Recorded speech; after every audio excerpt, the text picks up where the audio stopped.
da internet, vamos iniciar a nossa reunião aqui na casa de Leon Denis, Centro Espírita Leon Denis, com muita alegria do nosso coração.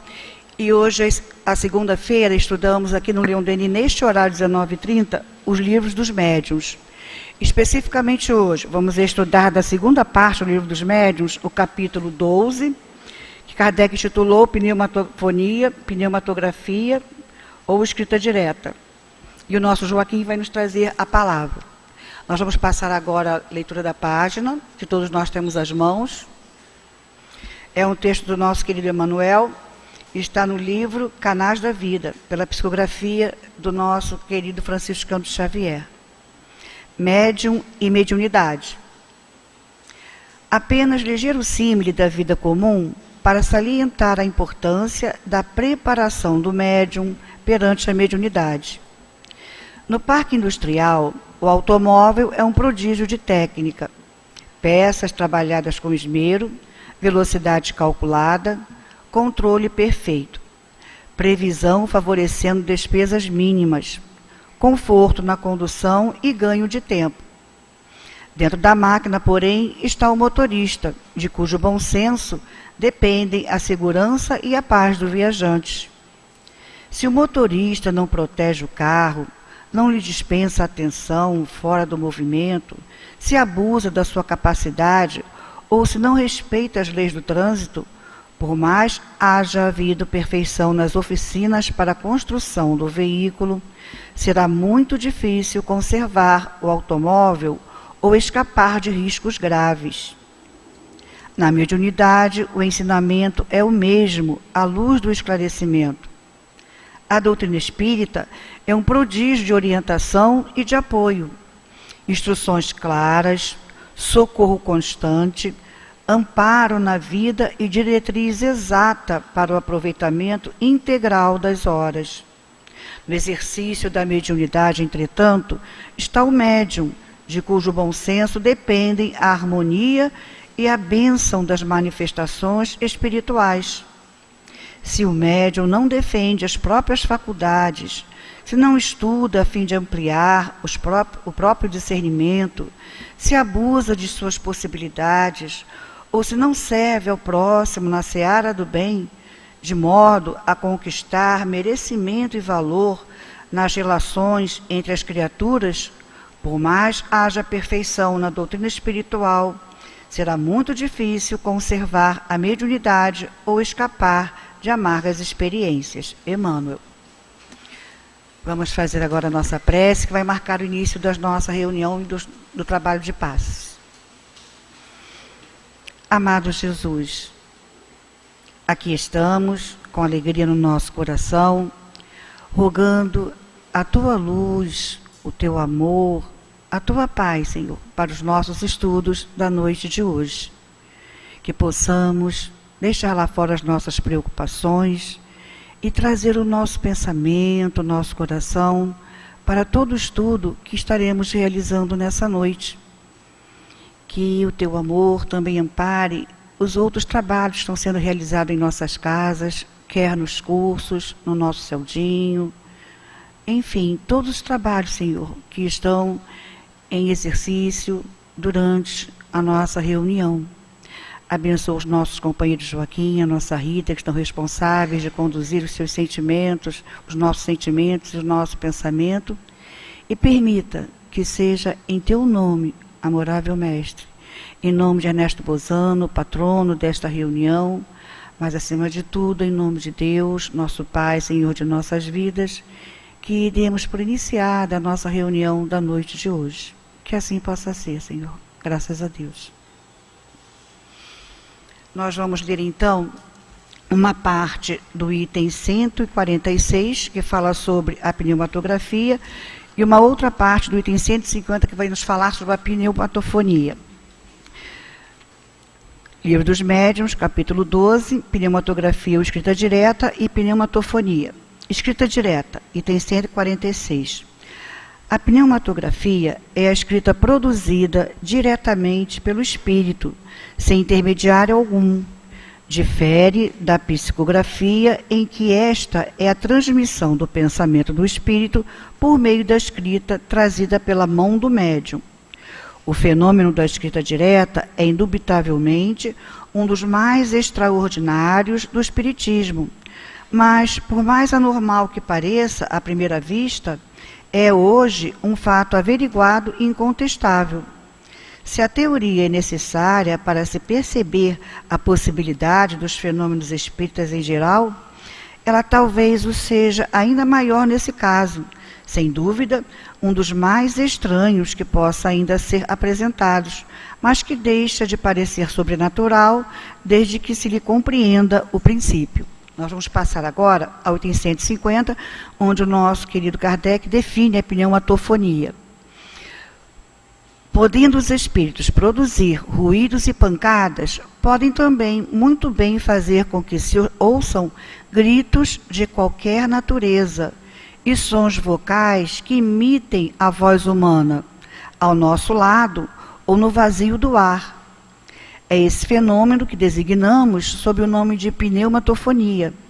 Pelo que sabemos da natureza dos espíritos, pode-se pensar que alguns dentre eles, quando são de uma ordem inferior, iludem-se e acreditem falar como quando vivos. Nós vamos passar agora a palavra ao nosso Joaquim, pedindo a Deus que o abençoe.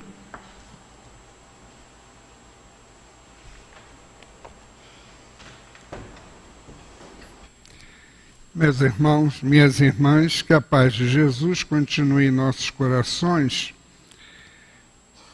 Como diz Kardec, é um fenômeno extraordinário, mas não sobrenatural.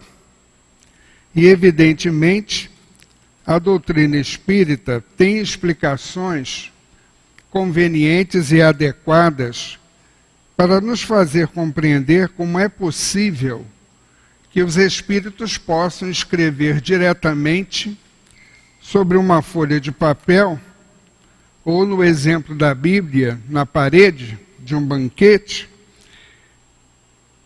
sem a intervenção direta de um médium, sem a utilização da sua mão.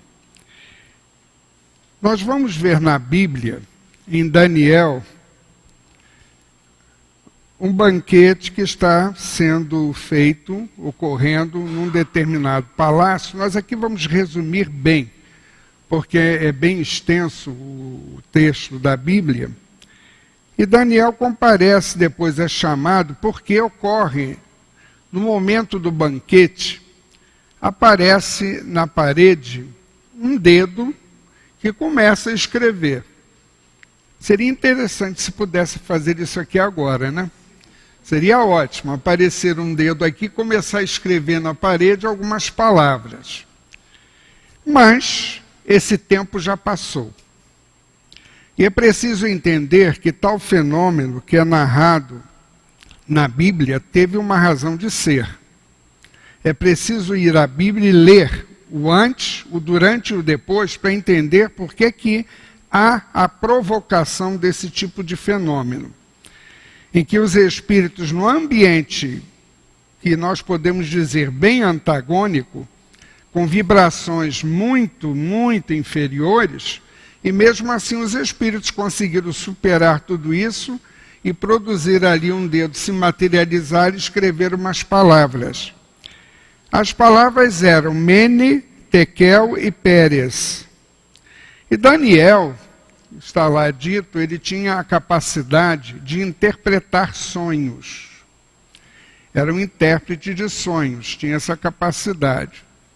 Chamaram ele porque os outros sábios e feiticeiros do reino não conseguiram traduzir o significado das palavras. Não sei se aí houve alguma intervenção e que havia necessidade realmente desse Daniel comparecer e diante de todos fazer a leitura e a tradução do significado dessas palavras. Daniel então diz o seguinte para o rei: Mene, contou Deus o teu reino e deu cabo dele. São na vida de um povo, na vida de uma pessoa. Parece que está tudo assim a matroca. Parece que Deus não está prestando atenção nas necessidades, nas situações escabrosas, escandalosas que ocorrem, e que nenhuma medida através dos seus mensageiros é tomada. Mas você veja que chegou um determinado momento em que há intervenção do plano espiritual superior e aonde, através da materialização e da produção de uma escrita direta numa parede, num salão de festas, apresentar 3 palavras e a interpretação é a condenação desse rei. Então a gente sente aqui o quê? Que houve a intervenção, você pôde até aqui agir. A partir daqui prevalece a lei de Deus. E há um corte. Então não duvidemos disso. Embora pareça, nos tempos atuais, que há escândalos sobre escândalos, mas acontece que Deus está atento através dos seus mensageiros. Não nos esqueçamos que todo planeta habitado tem os seus governantes espirituais, tem as suas cortes espirituais de espíritos superiores, que estão atentos às necessidades daquele mundo, daquelas raças e daqueles povos que ali vivem. Então nós tenhamos confiança em Deus com a certeza de que as crises vêm e passam. Porque há uma intervenção, a gente sente isso, que há uma intervenção em que os abusos chegam num determinado ponto, em que vem a intervenção espiritual e diz, basta.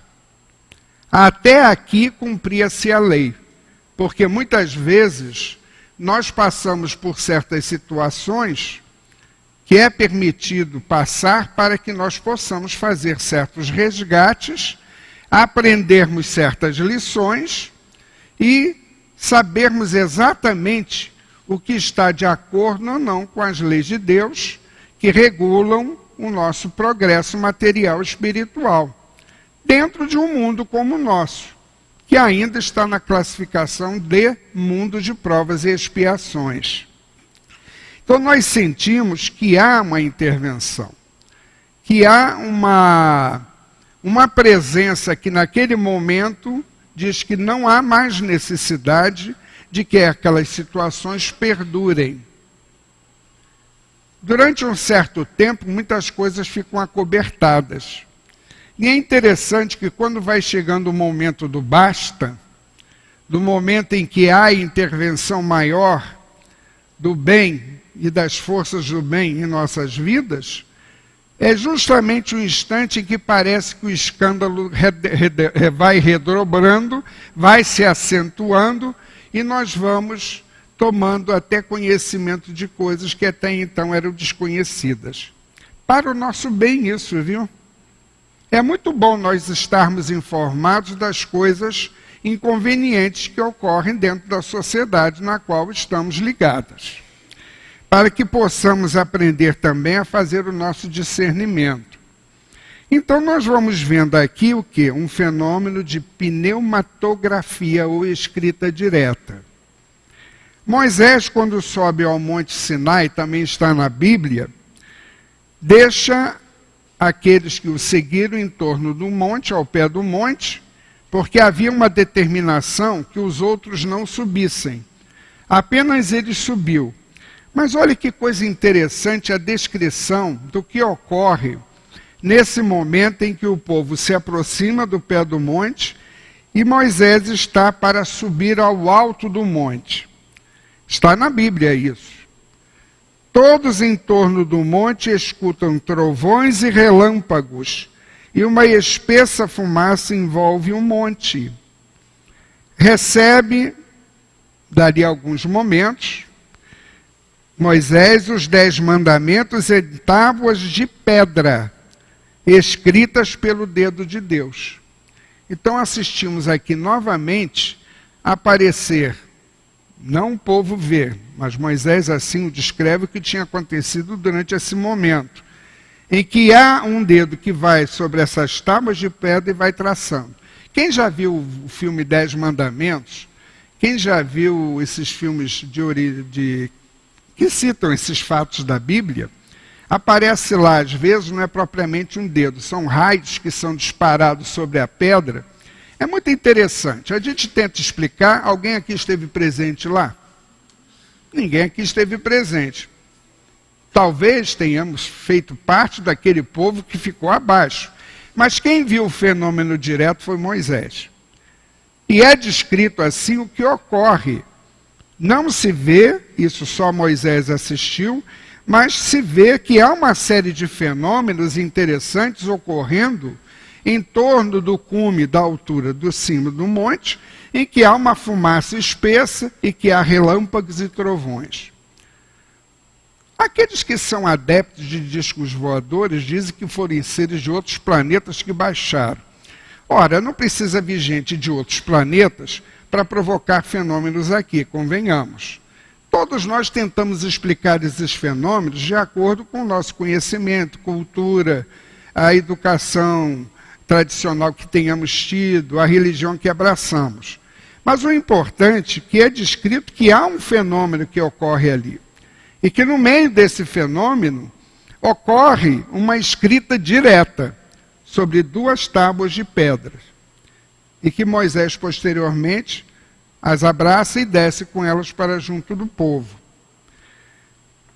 Há também uma descrição aqui sobre, e Kardec cita no texto que não podemos ler, porque é um texto extenso, sobre este barão de Guldenstubben, que foi era um homem riquíssimo, um homem de alto nível social, e que evidentemente não arriscaria a sua posição na elite social da época, passando ou apresentando ou fraudando esses tipos de fenômenos, havemos de convir. Que isso não seria interessante para ele e não ganharia absolutamente nada com isso. E nós conseguimos pela internet até, e eu não sabia, há um livro que ele publicou, só que esse livro, não sei exatamente onde se conseguiria obter uma cópia desse livro, porque já deve estar esgotado já sei lá há quanto tempo. Mas nós temos aqui até algumas reproduções das escritas que foram obtidas. E nós vamos ler aqui como é que ele fazia isso. Kardec até cita que existe uma questão em relação a este fenômeno que precisa ser avaliado. E precisamos ser cuidadosos. Qualquer fenômeno de efeitos físicos ou efeitos intelectuais, eles precisam ser analisados. Temos que usar de bom senso e ter cuidados. Porque às vezes falamos, na minha casa tem um armário que faz muito ruído. Tá. Aí já vimos aqui para o centro, olha, vocês tiram que deve ser um espírito, que deve ser obsessor, que está lá provocando ruído no armário. Na realidade, vamos ver se o armário não tem cupim. Em vez de achar que já é espírito. Bom, cupim é um futuro, ainda não é um espírito. Não é um espírito.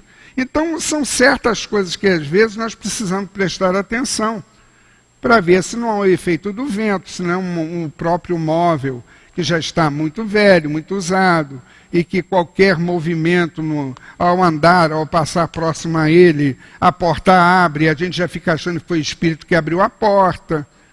Há pessoas que são muito crédulas nesse aspecto. E o estudo do Espiritismo com Kardec recomenda cuidado, para que não nos deixemos levar pelas fantasias, ou acharmos que é uma coisa quando em realidade é uma explicação e as causas são humanas. Mas ele fala aqui das chamadas tintas simpáticas, as tintas que você usaria, escreveria no papel, naquele momento não surgiria escrita nenhuma, e posteriormente, houve uma época aqui, há muitos anos atrás, não sei se ainda existe isso, foi lançado aqui na venda, e veio de fora, veio de fora, não foi inventado, nem criado aqui dentro do Brasil, veio de fora, uma caneta que escrevia e que não deixava marca nenhuma. Simplesmente ia escurecendo aos poucos até formar os caracteres. Ocorreu problemas até com cheques preenchidos em banco. Isso deu muita confusão na época, tanto que foi proibido ter-se essas canetas sendo vendidas e de fácil acesso para evitar justamente essas situações. Então Kardec cita uma coisa que poderia ser uma realidade. Mas vamos descrever aqui, diretamente do livro do Barão de Gondestube, uma dessas experiências. Ele diz aqui que esse senhor Dahlhoven, indo a Paris, a fim de testemunhar esses incríveis experimentos que o barão já fazia, ele disse ao senhor Coleman em detalhe sua ida junto com o barão e a irmã deste, Júlia. Quer dizer, era o barão com a irmã Júlia.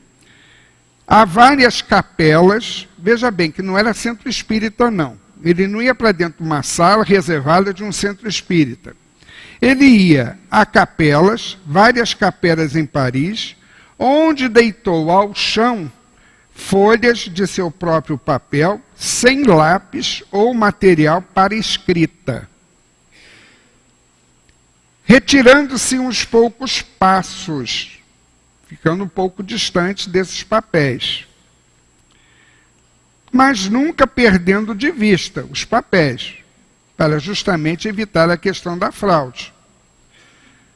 Ele achou uma mensagem inteligente escrita em cada folha. E é interessante que este livro, que é ilustrado por 30 facsímiles de psicografias obtidas dessa forma, que seria a escrita direta, e foram selecionadas de mais de 2.000 espécimes. Quer dizer, foi uma produção abundante que esse barão obteve. Kardec cita que nas Américas, principalmente na América do Norte, foi possível alguns médios obterem, pouquíssimos médios, que é uma faculdade muito rara.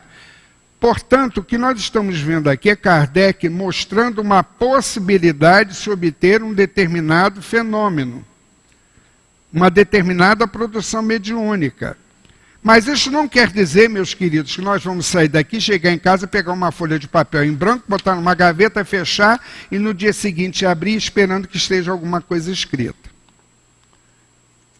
Kardec diz que o fenômeno ocorria à sua época, mas ele está dando aqui o seu, olha, é um fenômeno muito raro, e que em realidade havemos de convir que se você traçar a comparação entre esse processo e o processo da psicografia, quer dizer, em que o médium pega do lápis ou de uma caneta e escreve, você consegue uma comunicação muito mais extensa e rápida através da mão do médium.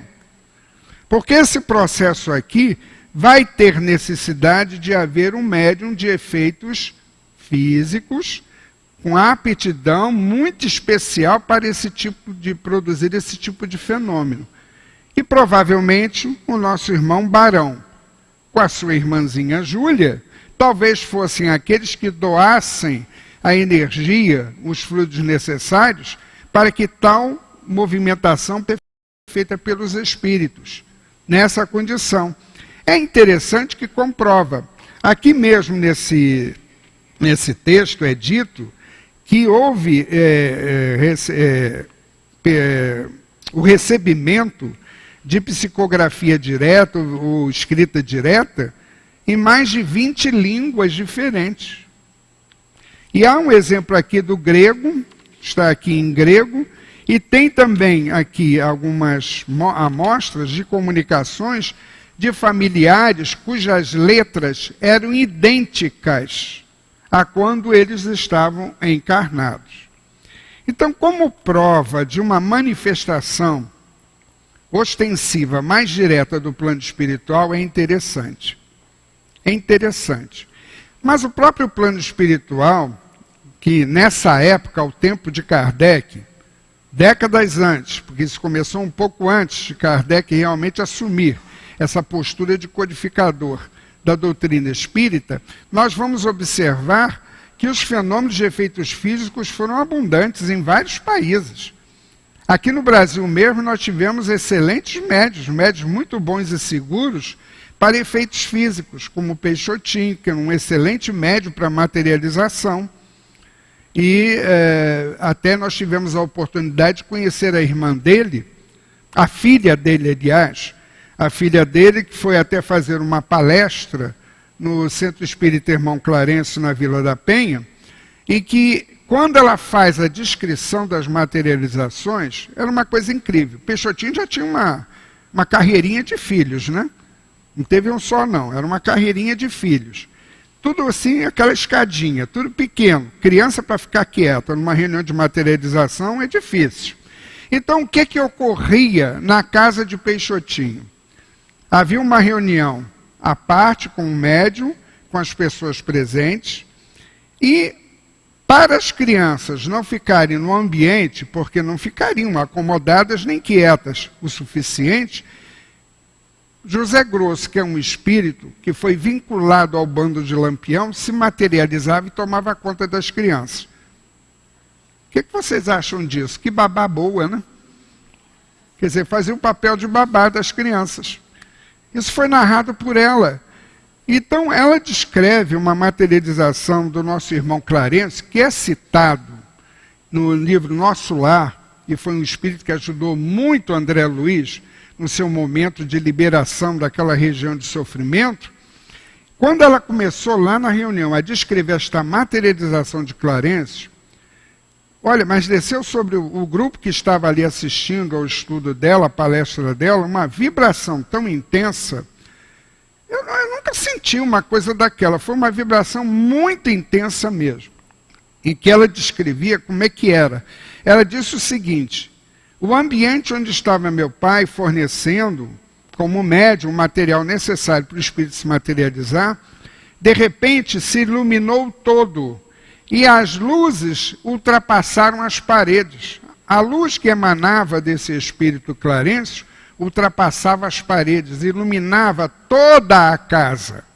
Você já imaginou que ia assistir um fenômeno desse? Eu tive a oportunidade, antes de vir para o Leão Denis, fazer parte de um grupo em que havia pouco estudo e muito trabalho mediúnico, muita experimentação com mediunidade. Eu tive a oportunidade de ver materialização nesse grupo, inclusive voz direta, também tive a oportunidade de ver. Mas isso nós vamos falar, essa experiência, quando tratar da pneumatofonia e voz direta. Houve uma materialização lá. Geralmente essas reuniões, elas se passam em ambiente bem sem luz nenhuma. Porque os espíritos dizem que é para não prejudicar o médium, não queimar ectoplasma, não queimar fluido, essas coisas todas. É a explicação que eles dão. Se bem que havia médios de efeitos físicos que fazia isso à luz do dia, sem problema nenhum. Isso é aptidão, é a característica de cada médium. Neste caso, a médium ficava num quarto, ligado a uma sala, onde ficava 30 pessoas sentadas. E ficava uma pessoa sentada à porta, para evitar qualquer interpretação de que fosse o médium, que fosse a sala, provocar alguma coisa. Então ficava uma pessoa sentada ali debaixo do umbral da porta. Sentado. A sala no escuro, não nos víamos uns aos outros, e de repente um ponto luminoso surge num canto da sala e aquilo vai se expandindo. É uma luz que é difícil definir que luz é essa. Porque não é essa luz aqui. Parece que é uma luz que vai impregnando tudo. Parece que tudo fica impregnado daquela luminosidade, que em realidade se irradiava do espírito que estava ali se mostrando para nós. E que veio atender a uma senhora que era de outra religião, que foi buscar socorro através do pedido de uma filha. Você vê como é que os espíritos atendem, né? Não tem esses preconceitos, não tem esse negócio de se não é da nossa, não acredita, mas tinha lá a sua fé, foi atendida e livrou-se de uma cirurgia perigosíssima. O médico depois viu que não tinha mais necessidade de fazer a cirurgia, porque o espírito fez um atendimento lá no abdômen dela. Todos viram o espírito, porque aquilo ficou tão claro. Houve pessoas que choraram, houve pessoas que se emocionaram. Eu deixei emoção e choro para depois, porque eu queria ver o negócio, como é que o negócio acontecia. Esse negócio de ficar rezando, eu me virei para ver, porque eu queria ver, aproveitar a oportunidade. O pensamento é que não pode prejudicar. O problema está no pensamento. E nem tocar na materialização. Que isso eles pedem que não se toque. Evite. Se o espírito te tocar, é uma coisa, mas você deve evitar tocar porque isso reflete no médium. O médium está muito sensível nesse momento e a gente precisa pensar também na estrutura, na segurança do médium lá dentro da cabine. Então a gente vê que esse nosso irmão Barão de Gundestrup, com certeza deveria ser um médium com essa aptidão. Porque geralmente ele colocava as folhas e ficava próxima. Estava sempre próximo ali das folhas. Estava assistindo, estava controlando, estava vigiando. E quase sempre acompanhada dessa nossa irmãzinha, da sua irmã Júlia. Então a gente vai percebendo que é um fenômeno interessante, mas para ditados extensos, demanda um certo sacrifício até para os espíritos. Porque, como diz Kardec, no início se colocava lápis e papel, já que os espíritos podem movimentar objetos. Eles podem movimentar objetos, sim, pode. Pode fazer uma série de coisas a nível de experimento de efeitos físicos. Mas se comprovou que depois não havia mais necessidade. Então os espíritos produziam até a tinta que iriam usar. Quando a gente vai no laboratório do mundo invisível, lá tem umas explicações como é que os espíritos fazem isso. É muito interessante, quem tiver livro dos médios, vai até o capítulo Laboratório do Mundo Invisível. E que nós vamos ver por que determinadas coisas acontecem e nós às vezes não conseguimos entender, achamos que é coisa mística, por exemplo, o copinho d'água ali fora. Há pessoas que condenam isso, assim, mas isso é coisa mística, não é místico. Vai no laboratório do mundo invisível, que está lá dentro, que os espíritos, se quiserem, podem produzir substâncias que curam. Particularmente, fui a uma reunião onde eu não pedi absolutamente nada. Fui convidado, fui assistir, em Vila Isabel até, que é uma médium até da Federação Espírita Brasileira, já desencarnado. Fomos até lá assistir a reunião, o filho dela era médium de efeitos físicos, e naquela noite era consagrado a receber pessoas com problemas de saúde. E eles lá tinham um sistema, que eu, na época eu não entendi muito bem esse sistema. Eles colocavam umas garrafas com água, assim, enfileiradas, e na frente tinha 1, 2, 3, 4, 5, 6, 7, 8, 9, 10. Era uma mesa grande com essas garrafas enfileiradas atrás desses números. Eu não entendi bem o que era aquilo, cheguei muito em cima da reunião, não pude perguntar nada. Mas depois veio lá a orientação pela psicografia que eu teria que tomar a água da garrafa número 10. Eu perguntei assim, mas eu vou tomar uma água para quê? Para que exatamente? Aí ela disse, olha, foi a orientação que veio aqui para você. Eu sei que você não pediu nada, você veio apenas conhecer o trabalho, mas está dito isso aqui. Olha, bom, eu levei a garrafa para casa, foi uma das coisas mais amargas que eu tomei na minha vida. Eu acho que tudo quanto é chá amargo, botaram ali, espremeram a folha ali. Porque era muito amargo, mas muito amargo. Só que, coincidentemente, na época, eu andava passando mal da vesícula. Eu tinha uns problemas sérios de vesícula. Eu digo assim, mas será possível que esse negócio amarga é por causa da minha vesícula? Lá não escreveram nada a respeito. Mas depois eu perguntei a médium, por que esses números aí? É porque em cada número há um componente que eles aproveitam o fluido lá do meu filho, eles manipulam determinadas coisas que eles trazem da natureza, porque Vila Isabel não é muito longe daqueles arvoredos todos que tem ali próximos, né? Aquelas montanhas cheias de aves e plantas medicinais. Então eles tiram elementos de lá e trazem e manipulam isso aqui e colocam na água. Cada número desse é para uma determinada necessidade. Eu achei interessante aquilo. Depois que a gente tem a explicação, fica fácil de entender. Porque no dia que eu fui, eu não entendi muito bem aquilo. Mas que depois a água fez sucesso. Foi muito bom mesmo.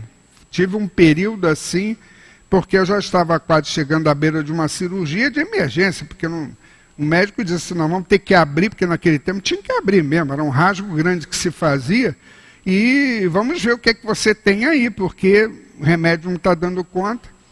Quando eu voltei ao médico, eu levei a garrafa. Eu adoro fazer isso com o médico. Eu gosto de fazer isso com o médico. Eles têm a religião e a crença deles, em alguma coisa tem. Nem que seja neles mesmo. Aí, quando ele perguntou assim, mas você melhorou? Mas a medicação não estava fazendo efeito? Não, foi isso aqui. Aí mostrei a garrafa com o número 10 assim, colado. Olha, foi essa garrafinha, eu tomei um líquido daqui. Ele quis saber. Ele quis saber como é que eu tinha... Onde você conseguiu essa água aí? Foi em alguma macumba? Tem logo que dizer que é macumba, né? É impressionante como é que falam logo isso, macumba. Ah, isso é coisa de macumba. Não, para com isso que não veio da macumba, não. A macumba também tem o seu lado benéfico, não é bem assim, não. E eu expliquei a ele, então, assim, que interessante, né? Mas olha só a cupidez. Se a gente pudesse descobrir a fórmula... tá. Mas os espíritos não dizem, eles não falam. Eles são muito discretos. Nós temos aí a pomada do vovô Pedro, todo mundo quer saber como é que é a fórmula, mas ela é guardada, ela tem um objetivo, tem uma finalidade. Quando o plano espiritual traz isso para a gente, evidentemente, não é para nós nos enriquecermos a custas de uma situação desse porte, que em realidade nós devemos compartilhar com os outros, dividir com os carentes e necessitados, que muitas vezes não têm recurso realmente para tratamentos mais elaborados e mais custosos. Então, aqui diz no livro, Kardec diz aqui no livro, como é que a gente pode obter o fenômeno da escrita direta. Ele diz assim, pode-se obter pelo recolhimento, a prece e a evocação. Muitas vezes tem sido obtido nas igrejas, sobre os túmulos, ao pé de estátuas, das imagens das personagens evocadas, ou sobre um simples móvel doméstico. Havemos de convir que isto é uma época diferente da nossa.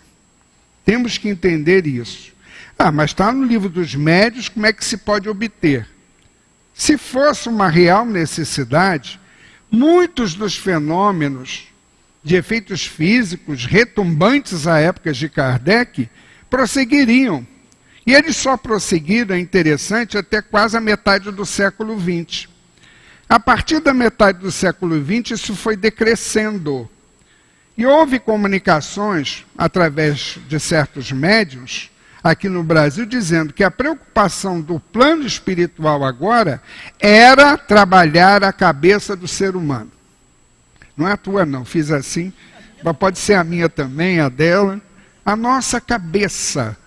Trabalhar as nossas ideias. Melhorar os nossos pensamentos.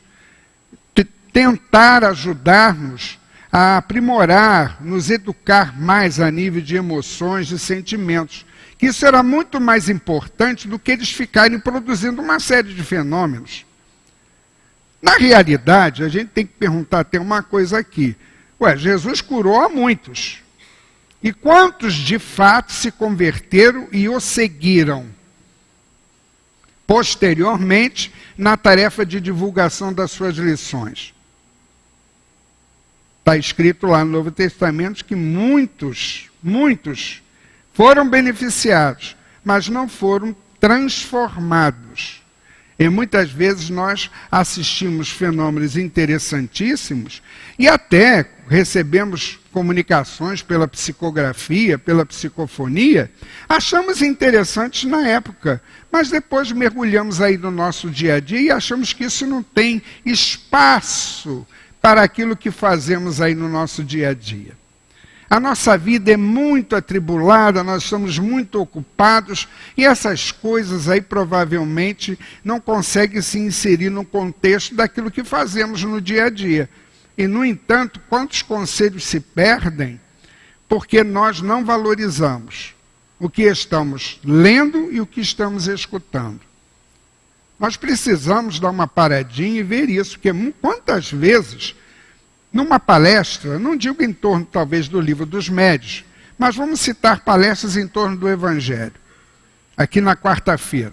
Se nós prestarmos atenção, mesmo que não estejamos diante do excepcional divulgador da doutrina espírita, que esteja apresentando o tema da noite, há sempre alguma coisa, há sempre alguma frase, há sempre uma colocação que nos atinge e que mexe com o nosso raciocínio, com o nosso sentimento. Se nós prestássemos mais atenção a isso, provavelmente cairíamos menos. Atrairíamos ou criaríamos situações que vão nos afligir muito mais à frente.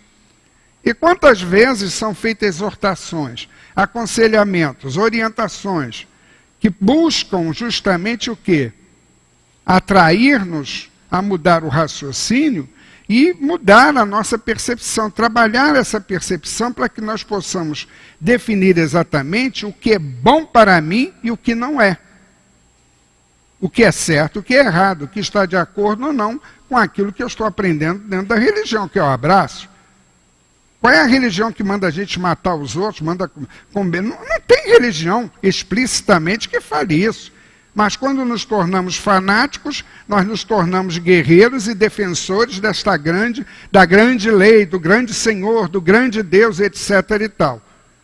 Quando Deus espera que nós tenhamos um comportamento oposto a isso dentro da vida. Bom, mas voltando ao nosso texto, no início, como diz Kardec, pensava-se colocar o lápis e papel. Isso nós já falamos. Então se viu que não era necessidade e que o próprio espírito fabricaria a tinta e utilizaria os caracteres no papel. É interessante que nessa questão da escrita direta, as pessoas a uma certa distância vinham as letras se formarem. Por isso que Kardec fala na tal tinta simpática. Por isso que ele cita isso. Porque depois de um certo tempo ia aparecendo as palavras e a escrita.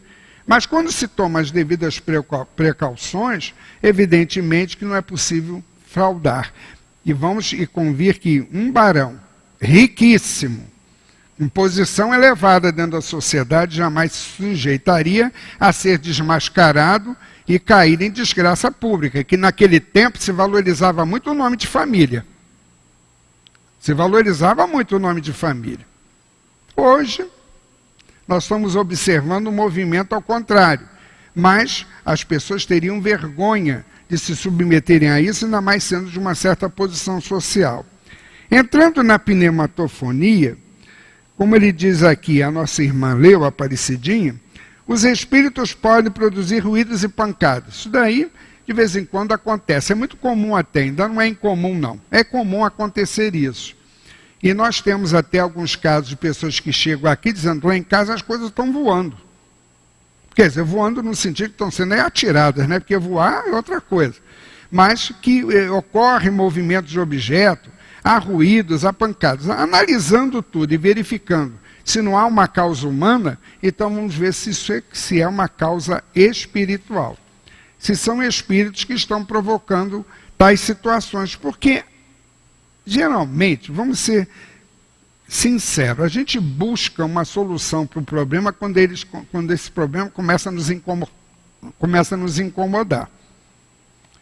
Se ruído e pancada, sons, essas coisas, começam a ficar no nível quase insuportável, você vai se mexer. Vai acabar se mexendo. E há pessoas que só se mexem se forem incomodadas.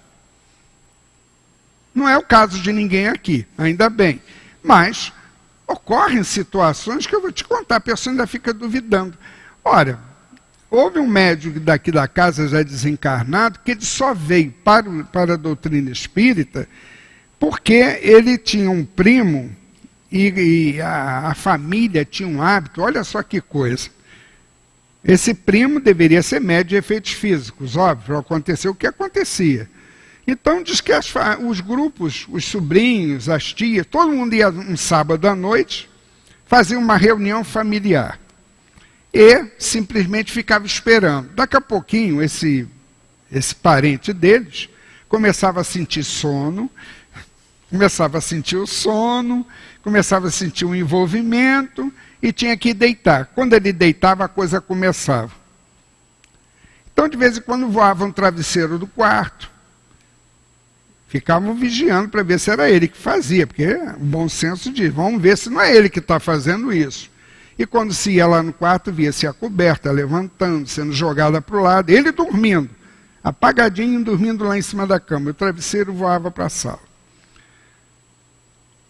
Era a xícara que saía da cozinha e ficava boiando. Deve ser interessante de ver, né? Enquanto não cai na cabeça da gente, está bom, né? Enquanto a coisa não nos fere, não nos machuca. Mas chegou um determinado momento em que parece que os espíritos ficaram por aqui e resolveram tomar umas providências. O que começou a acontecer? Começou a voar, primeiro colher da cozinha, depois garfo, depois veio faca.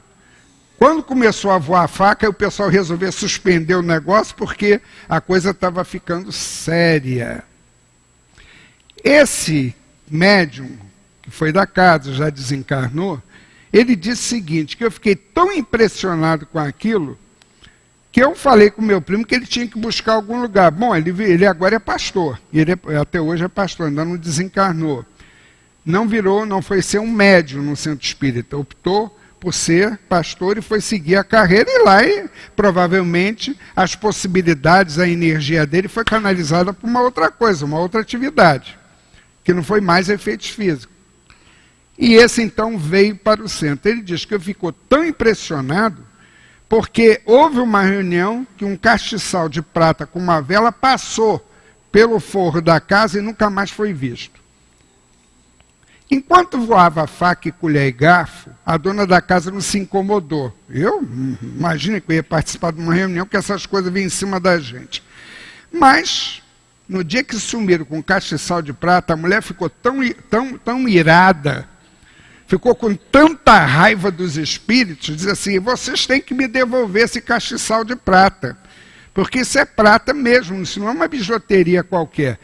Até hoje, não voltou o castiçal, e a reunião acabou. Ela resolveu suspender e acabar com aquela reunião, porque aí começou a ter prejuízo. Mas a gente não vai buscar solução quando começa a ter prejuízo, a ser incomodado. Enquanto estava na diversão, era engraçado. Era engraçado, e os espíritos estavam lá se predispondo àquilo. Mas, na psicopneumatofonia, que é a questão da voz direta, nós vamos ver um primeiro exemplo interessantíssimo, que está no Novo Testamento, que é o batismo de Jesus. É muito citado o batismo de Jesus, nós citamos muito isso, né? E João Batista faz o batismo, e Jesus, após sair da água, ouviu-se. Vamos ressaltar, não foi Jesus que ouviu só, nem foi João Batista que ouviu. Todos que estavam ali em torno ouviram uma voz que veio dos céus, que dizia, este é o meu filho amado, em quem me comprazo. Isto é voz direta.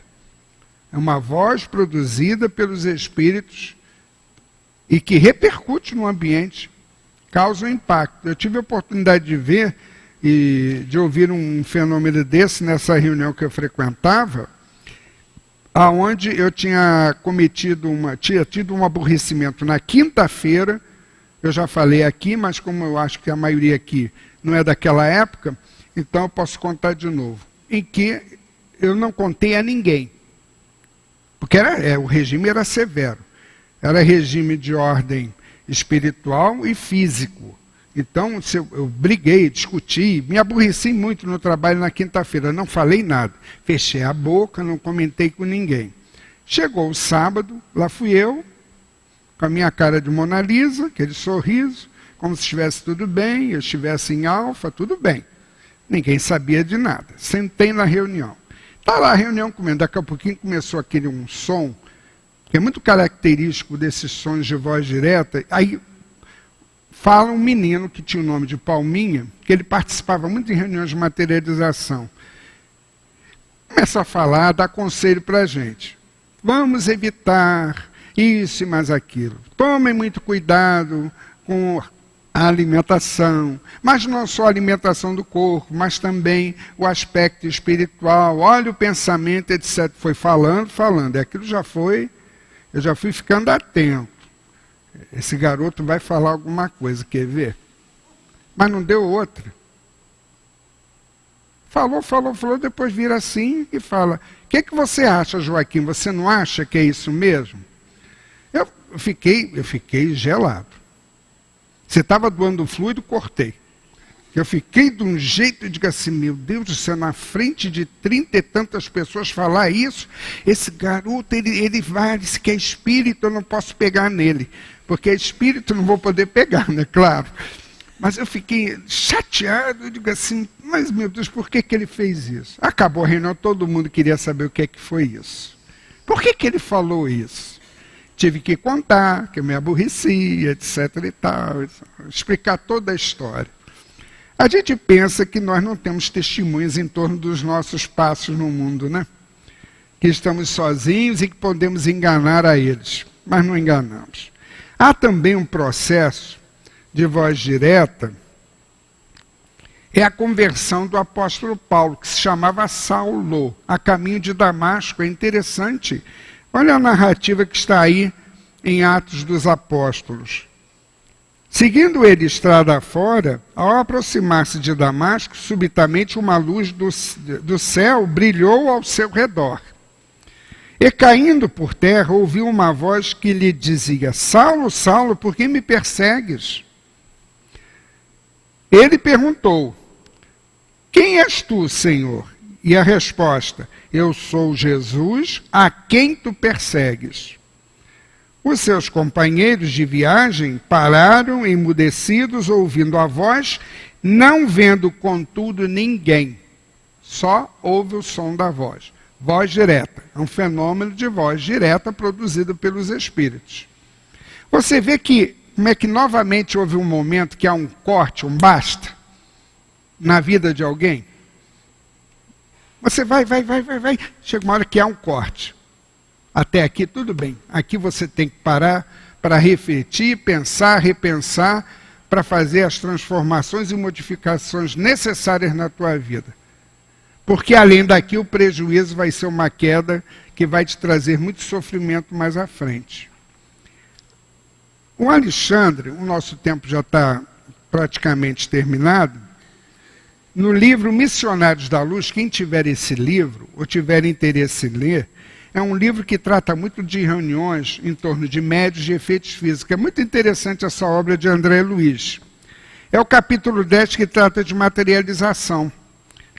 E descreve uma reunião e o preparo do médium. Depois que o médium é preparado, vem o espírito Alexandre, que toma uma pequena quantidade de eflúvios leitosos que se exteriorizavam do médium, que é pelos ouvidos, boca, nariz, pelo lado do plexo, que sai uma efusão. É próprio do médium de efeitos físicos, que tem essas características principalmente para a materialização. O que o espírito faz? Ele manipula essa quantidade de fluidos, formando um delicado aparelho de fonação. Ele forma uma garganta ectoplásmica. Organiza as cordas vocais e, em seguida, Alexandre experimenta emitir alguns sons. Através do pequeno aparelho improvisado, Alexandre disse as seguintes palavras: meus amigos, a paz de Jesus esteja convosco. É lindo o fenômeno? É.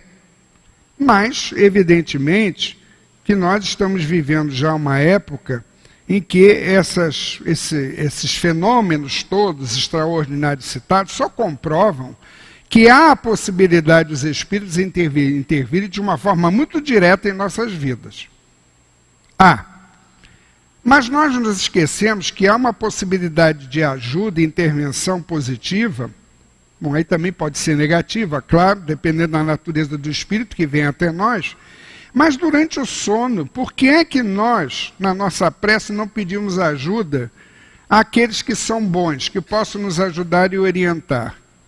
Principalmente quando nos encontramos em certas situações de grande aflição, de grande dor, de aspecto físico, aspecto moral, mas pedir essa ajuda, rogar essa ajuda, que durante o sono seja possível receber consolos, orientações, esclarecimentos, coisas que possamos trazer e de uma forma intuitiva, posteriormente, irmos sacando desses arquivos que ficam conosco, daquilo que trazemos durante o sono do corpo, para que possamos, de uma certa forma, até lidar com as situações nossas aí do dia a dia. Isso é uma possibilidade. Às vezes ficamos achando que só podemos buscar orientação através de um grande guia, um grande médium, quando nós temos essa possibilidade. É um recurso que se tem. Por isso que esses fenômenos mais ostensivos, cada vez mais estão se tornando raros. Porque os espíritos estão agora querendo não nos deixar deslumbrados com fenômenos extraordinários. Porque Jesus já disse uma coisa, está numa de suas assertivas também, que pediam a ele que produzisse uma série de coisas que pudesse chocar as pessoas, que pudesse deslumbrar, que pudesse acordar as pessoas. E o próprio Jesus disse, mas tantas coisas já extraordinárias acontecem no dia a dia da pessoa, e isso não serve de ajuda para as acordar. Então, a lição de hoje nos mostra duas possibilidades de fenômenos de efeitos físicos, interessantíssimos, mas que de uma certa forma ficam como um registro de uma época. Fica como um registro de uma experiência, de um momento. E esse próprio Barão de Gondestuba, ele desencarnou aos 53 anos de idade. Novo ainda, bem jovem. Mas fica se imaginando o quanto também ele deve ter doado de energias para que se pudessem ocorrer tais fenômenos. Que teve um objetivo, evidentemente, à sua época. E que hoje estudamos como mais uma possibilidade da ação espiritual entre nós. Sobre cada um de nós, espíritos encarnados. O nosso tempo já acabou.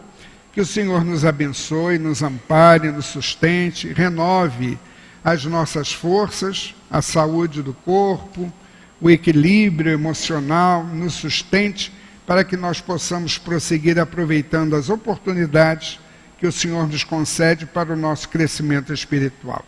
Muita paz aos nossos corações, graças a Deus.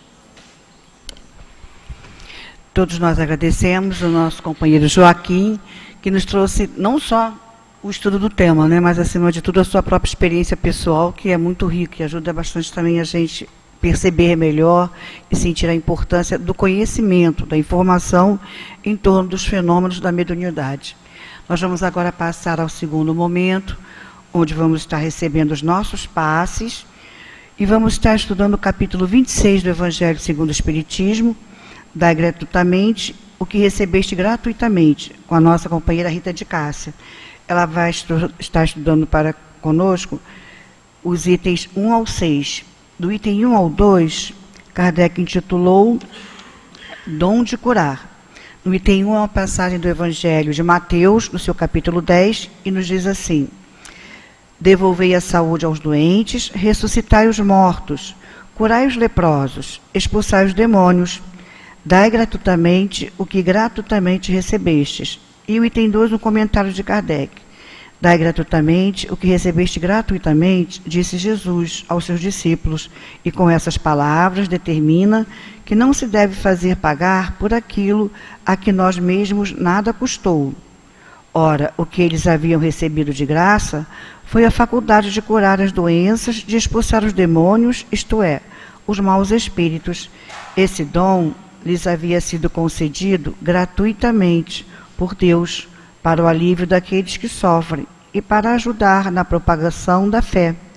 E Jesus lhes recomendava que não o transformassem em meio de comércio, nem em objeto de especulação, nem em um meio de vida. E os itens 3 ao 6, o nosso Kardec intitulou Preces Pagas. O item 3 é uma passagem do Evangelho de Lucas, no seu capítulo 20, e vem dizendo assim: em seguida, ele disse aos seus discípulos, em presença de todo o povo que o escutava: guardai-vos dos escribas que se exibem passeando com longas vestes, que adoram ser saudados nas praças públicas e ocupar os primeiros assentos nas sinagogas e os primeiros lugares nos banquetes, que, sob o pretexto de longas preces, devoram as casas das viúvas. E nós vamos ler só o primeiro parágrafo do item 4, onde Kardec vem explicando essa passagem. Jesus também disse: não façais com que paguem por vossas preces.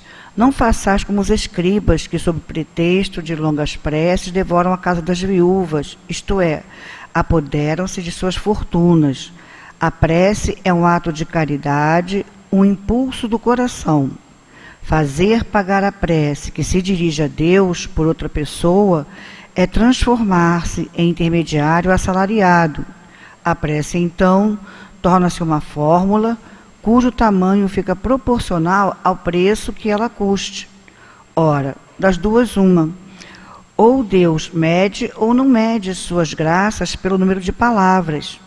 Se forem necessárias muitas palavras, por que dizer poucas, ou quase nenhuma, por aquele que não pode pagar? É uma falta de caridade. Se uma palavra é suficiente, as demais são inúteis. Por que então fazer pagar por elas? É uma desonestidade. Nós vamos então agora convocar os nossos companheiros médiuns, solicitar que se permitam conduzir pela coordenação do trabalho, de organização para os passes. E nós que vamos receber o passe, vamos lembrar que a atividade mediúnica está restrita aos médiuns. Caso venhamos a perceber a nossa sensibilidade um pouco mais intensa, vamos abrir os nossos olhos, prestar atenção no Evangelho, porque traria um inconveniente ao trabalho dos espíritos, qualquer atividade mediúnica por parte de nós que vamos recebê-lo. E aqueles corações que estão participando do nosso estudo através da internet, vamos lembrar que o socorro vai chegar a cada um de nós.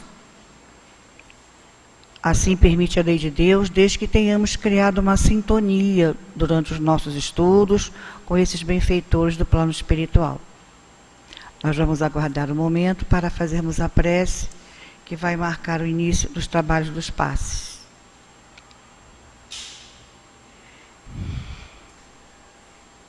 Amado Jesus, chegamos ao momento do passe. Momento este, Senhor, em que os espíritos, os bons espíritos aqui presentes, vão junto ao coração, ao sentimento dos nossos companheiros médiuns, trabalharem os fluidos para as nossas necessidades específicas. Auxilia-nos, Senhor, neste momento, a mantermos o nosso sentimento, o nosso pensamento ligado a essa espiritualidade tão amorosa e amiga, e que em nosso coração o nosso pedido sincero seja que as nossas reais necessidades sejam atendidas nesse momento. Que seja em Teu nome, amado Jesus, em nome de Deus, que iniciemos o momento dos passes. Graças a Deus. Graças ao Senhor Jesus. Graças ao Pai.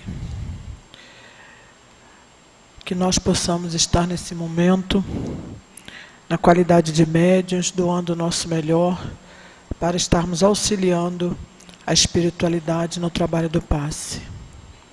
O tema de hoje, ele vem diretamente para cada um de nós médiuns, trabalhadores e estudiosos dessa casa.